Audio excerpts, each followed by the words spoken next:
สบายดีทุกคนมามื้อนี้สิมาเฮ็ด1 มื้อในการไปเฮ็ดงาน ก็คือก่อนไปเฮ็ดงานนั่นแหละเนาะ ตื่นขึ้นมามื้อนี้ก็สิลุกไปอาบน้ำก่อนจ้าอันดับแรกรู้สึกว่าอากาศมื้อนี้ร้อนทุกคนตื่นมาก็คือแบบแดดจ้าแฮงเพราะว่าข่อยตื่นก็คือ8:30แล้วจ้าเพราะว่าเข้างาน10โมงเนาะทุกคนเลิกงาน3 ทุ่มเข้าช้าแต่ว่าเลิกดึกแฮงแต่ละมื้อแต่ละเดย์กว่าสิได้กลับหอกว่าสิได้นอนเนาะก็คือเที่ยงคืนตีหนึ่งแต่ละมื้อนะจ้าเฮ็ดหยังมายุมายะ ก็คือแบบว่ายามนอนบ่อยากนอนนะพอฮอดเวลาตื่นก็ขี้คร้านแต่ละมื้อนะบ่ฮอดบ่อยากลุกแต่ว่าถ้าเฮาหยุดอีหลีก็แบบตื่น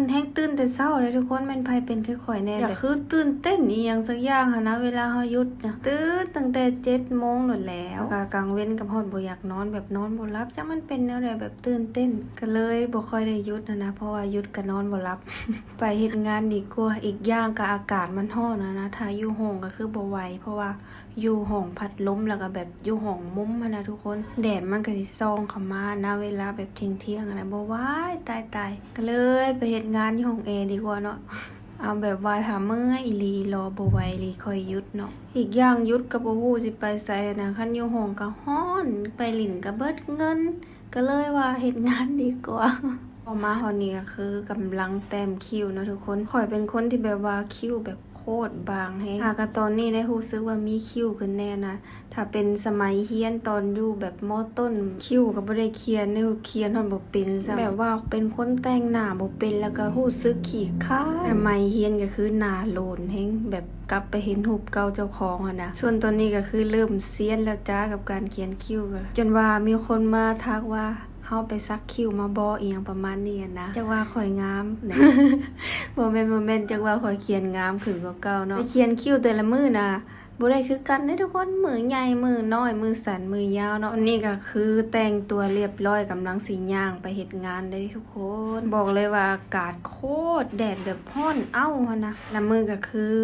พบลมหรือว่าคันจ้องนะบ้านข่อยเอิ้นคันจ้องได้แล้วบ้านสุดเจ้าเอิ้นหยังเนาะเม้นมาบอกในเด้อส่วนบอนพักก็คือย่างเข้ามาในซอยแป๊บเดียวเองทุกคนมื้อนี้ก็ลงมาเช้าแน่เนาะเพราะว่าบ่ได้กินข้าวเช้านะสิมาแวะตลาดส่วนตลาดปัทวิกรวันธรรมดาก็สิประมาณนี้เลยคนเงียบแฮงสิมีคนก็ช่วงแรงๆพุ่นแหละแรงๆคนจังสิมาเดินเนาะถ้าเป็นวันธรรมดาถ้าไผสิมาก็คือต้องมาตอนแรงเนาะนี่ก็คือข่อยมาเช้าแน่เนาะก็เจ้าก็ยังบ่เปิดแต่ว่าช่วงนี้แบบบ่ได้หลายปานใดทุกคนแบบบ่ได้มาเดินหลายปานใดนะทุกคนเสาร์อาทิตย์ก็บ่ค่อยหลายรู้สึกว่ามันบ่คือเก่าแล้วเนาะแบบว่าเครื่องบ่หลายคือแต่ก่อนหั่นนะข่อยผู้อยู่ใกล้น่ะบ่ค่อยได้เดินดอกมีแต่ย่างผ่านจังซี่แหละเพราะว่ามันร้อนน่ะนะ ถ้าตอนแรกเฮาก็บ่ว่างฮอดแล้วทุกคนมื้อนี้ร้อนแฮงร้อนมากเหงื่อแตกเลยเหือแตกเลย แดดแรงเกินเอาเสื้อก่อนร้อนมากโทษท้องมาแต่งโอเคไปทำความสะอาดกันเลยจ้า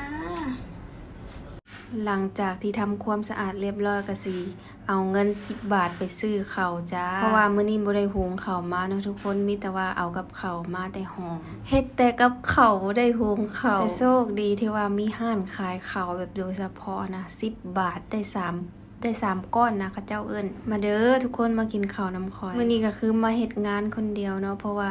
หมู่อีกคนนึงอยู่กับข้าวมื้อนี้ก็คั่วซีนหมูใส่ผักกะหล่ำแล้วก็มีปูอัดน้ำจ้ากินจนเบื่อแล้วซีนหมูนี่แบบ จักสิกินหยังแต่ละมื้อแต่ละเดย์บ่ฮู้สิกินหยังเลยหลังจากที่ว่าเฮากินข้าว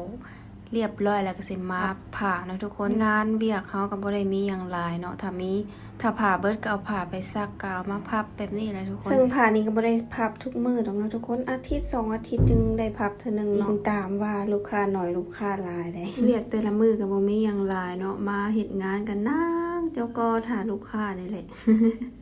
แต่ละมื้อ